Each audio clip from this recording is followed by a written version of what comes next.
Ako si Neil. Marami akong pangarap. At kung paano tutuparin yon, tara, samahan niyo ako.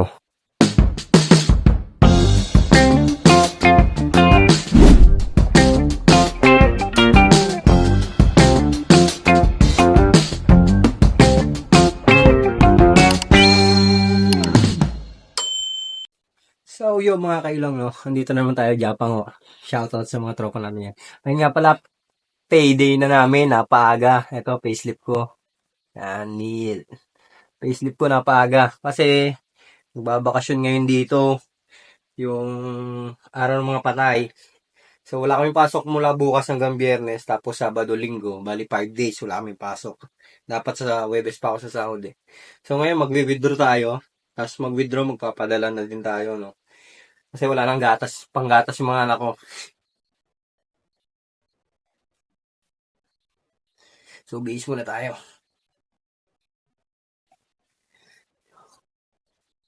Pos, wallet, at wallet. So, gusto nyo ba mag-sahod reveal tayo? Wag na. Hindi nang alam yung sinasahod ko dito.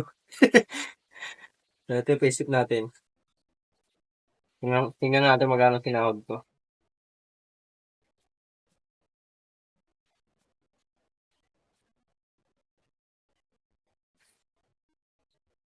So, ito guys, no? Ito, meron nga pala ako isa dito. Yan, tinanghali ako ng gising. Late ako ng 30 minutes. Kaya may bawas yung sahod ko ngayon. Yun lang. Bawal tayo mag-sahod reveal. Baka maraming mangutang. marami, marami pa ako utang. Walang mangutang muna.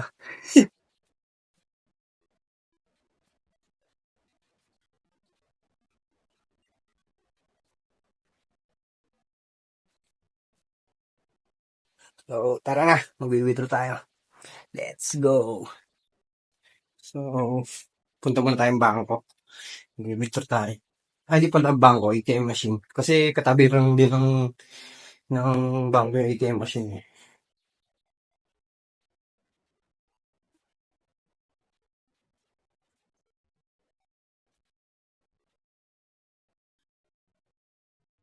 So, malapit lang yan. Pagbaba namin ng apartment, dito lang. Kabilang kalsada lang yung bangko. Ito. Saan na yun? Yun. Yan, bangko yan.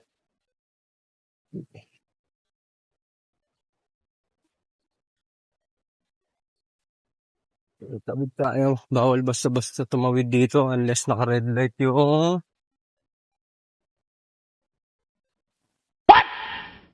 Dito tayo.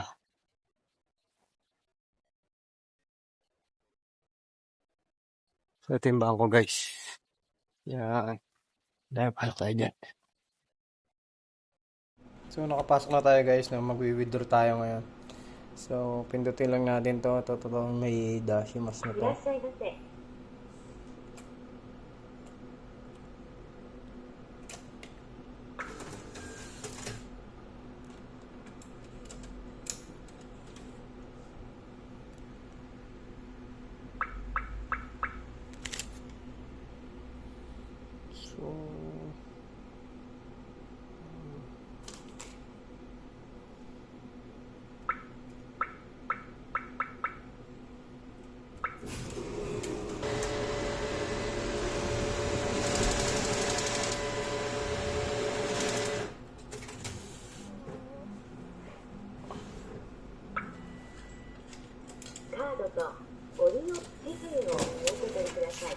So, ito yung sahod natin.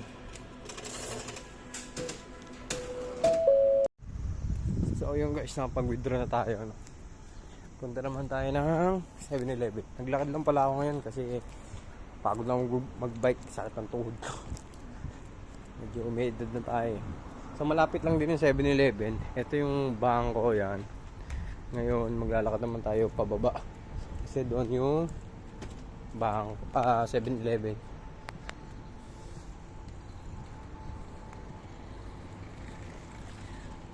Dito sa Japan guys, kailangan alert ka kasi lalo pag nasa kalsada ka, Dapat nating sa kaliwat kanan mo. Kasi bigla na lang may mga nasulpot na sasakyan, hindi nila kasalanan yun. Although maraming proseso pag nabangga ka dito. Tsaka dapat dito lagi mong dala yung health card mo para once na aksidente ka, yun, gagamit mo yung health card mo. Pero ayoko naman gamitin yung health card ko sa ganun. Kaya nag-iingat tayo. So yan guys dito. So yan yung pababa na yan. Yan yung pa 7-Eleven.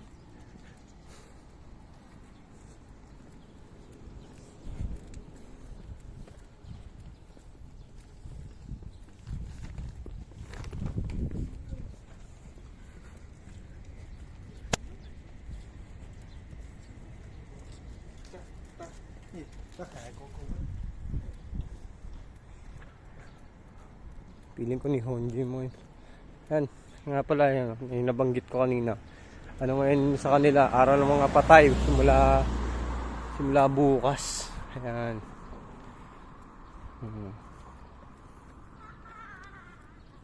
Kaya nagtitirik na sila ng mga bulaklak dyan.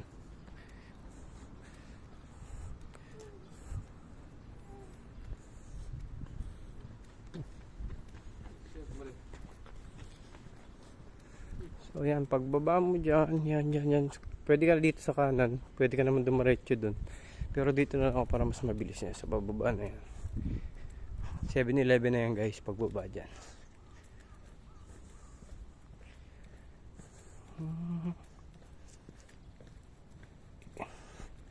So ayun, update ko na kayo pag nasa 7-Eleven na ako. Para nakakaya kasi mag video. Bawal kasi basta-basta kumuha ng video dito. Lalo pag walang paalam, lalo pag mga pribadong lugar.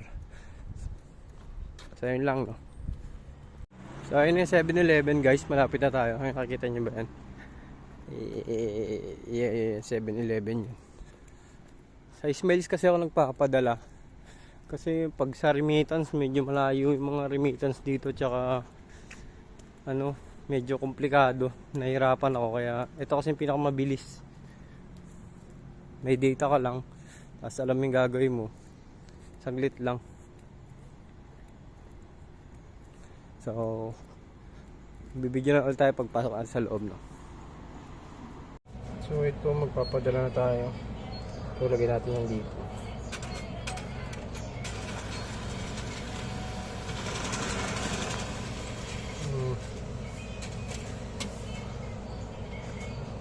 Confirm lang natin yan.